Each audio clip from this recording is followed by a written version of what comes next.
నేను చెప్పాను కదా, నేను ప్రెస్ ముందు, ఈ సినిమాకి ప్రెస్ ముందుకు వచ్చినప్పుడల్లా అదే చెప్తూ వచ్చా. ఇవాళ చాలామంది ఎర్లీ మార్నింగ్ ఫస్ట్ యూఎస్లో షో అయినప్పుడు ఫ్లో లేదు, కొంచెం అతుకులుగా ఉంది, సీన్ల కోసం ఆమె కథ రాసినట్టుంది, ఇది అది నేనే చెప్పాను కదా. అదేదో పెద్ద సైంటిస్టులా మీరు కనుక్కున్నట్టు చెప్తారండి మళ్ళీ ట్విట్టర్లో. మీడియా కాదు ట్విట్టర్లో అదేదో మళ్ళీ ఎందుకు, నేనే కదా అందరికి చెప్తూనే వచ్చాను కదా. నేనేదో అద్భుతంగా సాగర సంగమం తీసానని నేను చెప్పలేదు కదా. ఒక కామెడీ ఫిల్మ్, సిల్లీ ఫిల్మే తీసాము, one line Anudeep style one లైనర్స్తోనే చెప్పాము మేము కూడా.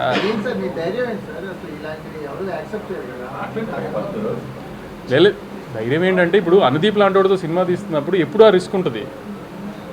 ఆమె కుదిరిన రోజు ఎంత పెద్దగా కుదిరితే అంత పెద్దగా కుదురుతుంది, అప్పుడప్పుడు మిక్స్డ్ వస్తుంది. దానికి ఏం చేస్తామో ఏదైనా రిసీవ్ చేసుకుంటామే కదా మనం.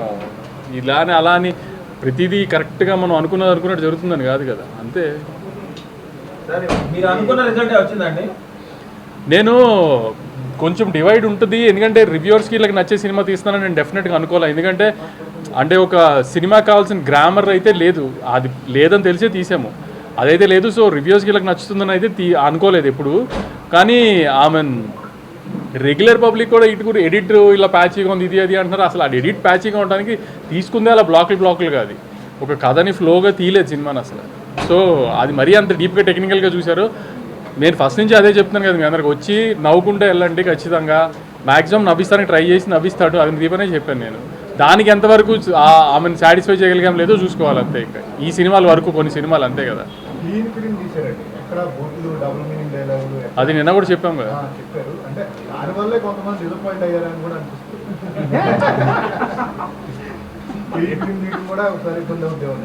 అంటే జనరల్గా అంటే కొంచెం అలా డివైడ్కి సినిమా మీద సినిమా ఎప్పుడు ఆ రిస్క్ ఉంటుందేమో, సినిమా మీద సినిమా తీస్తే ఎప్పుడు ఆ రిస్క్ ఉంటుందేమో.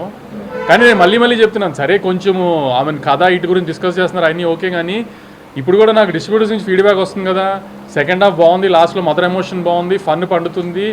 ఆమె సెకండ్ హాఫ్లో టేక్ ఆఫ్లోనే 2 బ్లాకులు కానీ ఇది కానీ అన్నీ వర్కౌట్ అవుతున్నాయి.